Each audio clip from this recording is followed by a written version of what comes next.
They called him a tyrant, a butcher, a king so consumed by conquest that even his own court feared him. For centuries, his name was buried beneath the weight of that reputation, and then later scrubbed clean into something almost unrecognizably holy. History told you two stories about this man. Both were lies, and the truth hiding between them is stranger, darker, and more profound than either version. This is the real story of Ashoka the Great, and it begins not with a throne, but with a war that shattered one. To understand Ashoka, you first need to understand the world he was born into. The 3rd century BC was not a time of quiet philosophy on the Indian subcontinent. It was an age of iron. Kingdoms collided constantly.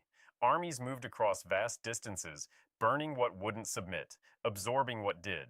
Into this world rose the Maurya Empire, the largest empire in South Asian history, stretching from what is now Afghanistan to Bangladesh. Built first by Chandragupta Maurya, expanded by his son Bindusara, it was an empire that ran on ambition, administration, and the constant threat of force. Ashoka was Bindusara's son. His exact place in the court hierarchy is genuinely unclear. Later sources disagree on his mother's status, and historians are careful not to overstate what we actually know about his early life.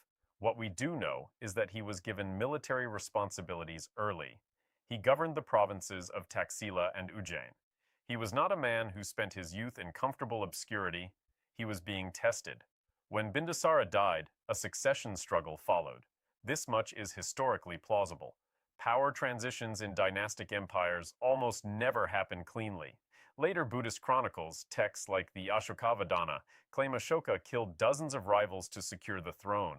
Some versions of the story place the number as high as 99 brothers. Historians treat this with appropriate skepticism. Numbers like that in ancient texts are almost always symbolic, meant to convey ferocity rather than document a body count.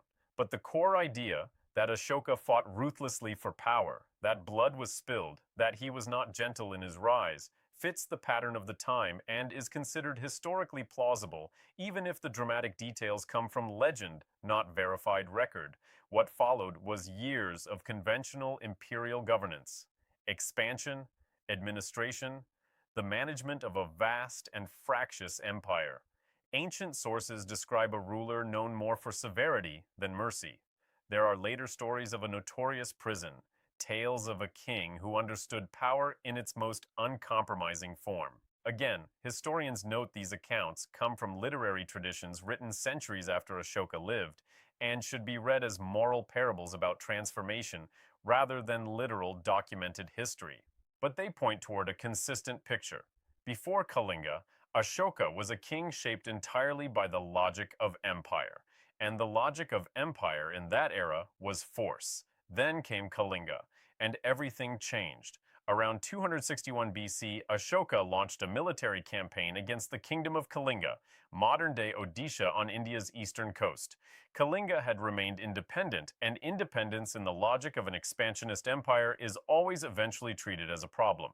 The campaign was successful, the Mauryan army was overwhelming. And then Ashoka did something almost no ruler in human history has ever done. He described what he had caused. In his own words, carved into rock. Words that still exist, that you can read today. Rock Edict XIII, one of Ashoka's major inscriptions found across the subcontinent, records that after the conquest of Kalinga, approximately 150,000 people were displaced, 100,000 were killed in battle, and many more died afterward from the consequences of war. He writes that he felt profound grief and remorse. He writes that even the deaths of a fraction of those people would have caused him sorrow. He writes that the suffering of ordinary people, people uninvolved in any political dispute, people who simply lived in the wrong kingdom at the wrong time, weighed on him in a way he could not set aside. Read that again. A conquering emperor in the 3rd century BC publicly documenting the human cost of his own military victory and expressing regret for it. Not to a priest, not in a private letter, carved into stone, distributed across his empire. This is, as historians have noted, one of the most extraordinary political inscriptions from the ancient world.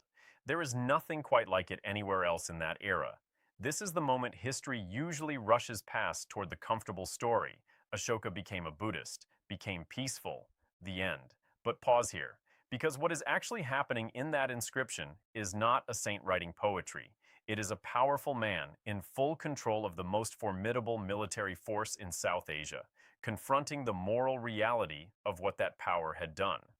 That is not a small thing. That is not a performance. The remorse recorded in Rock Edict XIII has the texture of something real. In the years that followed, Ashoka restructured how he governed. He promoted what he called Dhamma, a term rooted in Buddhist thought but applied broadly as a philosophy of ethical governance. His edicts across the empire speak of humane treatment of prisoners, religious tolerance across different traditions, care for the welfare of subjects, medical facilities for both humans and animals, the planting of shade trees, and the digging of wells along roads so travelers could rest. He instructed his officials, his Dhamma Mahamatras, to treat every subject with the care a parent gives a child. He sent representatives not to conquer neighboring regions, but to carry these ideas outward to Sri Lanka, to the Hellenistic kingdoms in the west, to Southeast Asia. His son Mahinda and his daughter Sanghamitra, according to tradition, traveled to Sri Lanka to spread Buddhist teachings. The Buddhist communities there trace their founding to this mission. Ashoka's Dhamma shaped the religious geography of Asia in ways that are still visible today. Now here is where the story becomes genuinely complicated. And this is the part most retellings in either direction get wrong. Ashoka's transformation was real. The inscriptions are real. The welfare policies were real. But they did not exist in a vacuum, and they did not undo the empire that produced them. The Kalinga deaths stayed dead. The displaced populations did not return to what had been taken from them. Ashoka continued to rule an empire built on conquest. He did not abolish capital punishment. Rock Edict IV actually references it remaining in use. He did not dismantle the imperial structure. He worked within it and tried to bend it towards something more humane. There is also a question that serious historians raise. Was Ashoka's embrace of Dhamma purely spiritual, or was it also politically useful? The Mauryan Empire was vast and diverse, dozens of languages, dozens of ethnic groups, dozens of religious traditions. Ruling through pure coercion at that scale has limits. A unifying ideology that emphasizes compassion, tolerance, and shared moral duty is also, conveniently, excellent governance. Both things can be true simultaneously. Ashoka may have been entirely sincere in his beliefs and simultaneously shrewd in recognizing their political value. The evidence doesn't force us to choose. What happened after Ashoka is perhaps the most quietly devastating part of the story. The empire he left behind collapsed within 50 years of his death. Historians point to many factors: succession instability, overextension, administrative strain, fiscal pressure, regional fragmentation. The relationship between Ashoka's pacifist policies and the empire's military capacity is debated, and serious scholars resist simple narratives. Empires fall for complicated reasons, but the fact remains. The structure Ashoka spent his later years trying to morally rebuild did not outlast him by long. And then, his memory faded. Not through one dramatic act of suppression, history is rarely that neat, but through the slow accumulation of changing dynasties, shifting religious landscapes, loss of texts, and centuries of fragmentation. Later traditions, particularly in Hindu chronicles, were sometimes hostile to his legacy, viewing a king who deprioritized military glory as having failed his imperial duty. His inscriptions, scattered across rocks and pillars in dozens of locations, were simply not read for centuries. The Brahmi script in which they were written was forgotten. It was not until 1837 that British scholar James Prinsep deciphered Brahmi script and identified the inscriptions as belonging to a ruler named Devanampiya Piyadasi, a title meaning beloved of the gods, he who regards all with kindness, and connected that figure to Ashoka. 2,000 years of near silence, broken by a philologist with a magnifying glass and a pile of ancient coins. Think about what that means. The lion capital that sits on India's national emblem, the Dharma wheel at the center of the national flag, the face of every Indian rupee note, all of it traces back to Ashoka. And for most of 2 millennia, his actual words, his actual story, his actual complexity were simply not being read. The version of Ashoka that survived in popular memory was always a symbol, either the feared tyrant of the early chronicles or the serene Buddhist philosopher of later tradition. Neither version required engaging with the actual inscriptions. Neither version required sitting with the discomfort of a man who caused immense suffering, knew it, documented it, and then spent decades trying, imperfectly, within the constraints of empire, to do something better.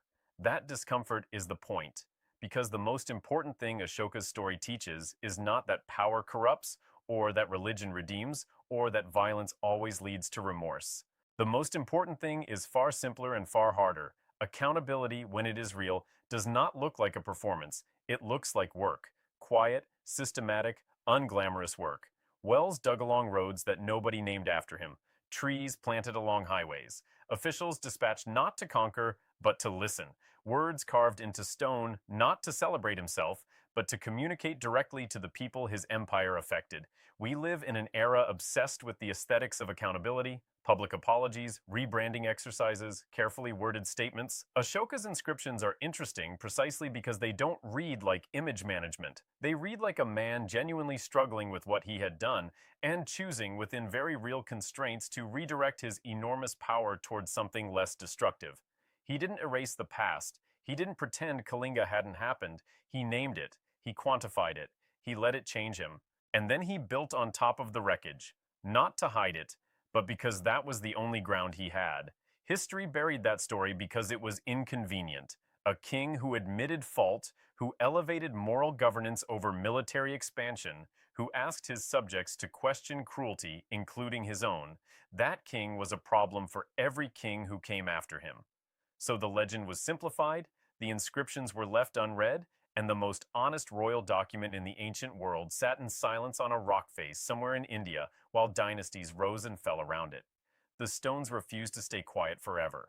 And now that we can read them, the question isn't what to think about Ashoka. The question is what to think about every powerful figure in history whose most honest words we haven't found yet, or haven't bothered to read. If that question unsettles you, good. That's what Dark Sphere is for. We don't sand down the edges of history here. We find the version they didn't teach you, the evidence that complicates the monument, the human being inside the symbol. If that's the kind of history that keeps you up at night, subscribe. Share this with someone who thinks they already know the ancient world. And then ask them, have you actually read the rocks?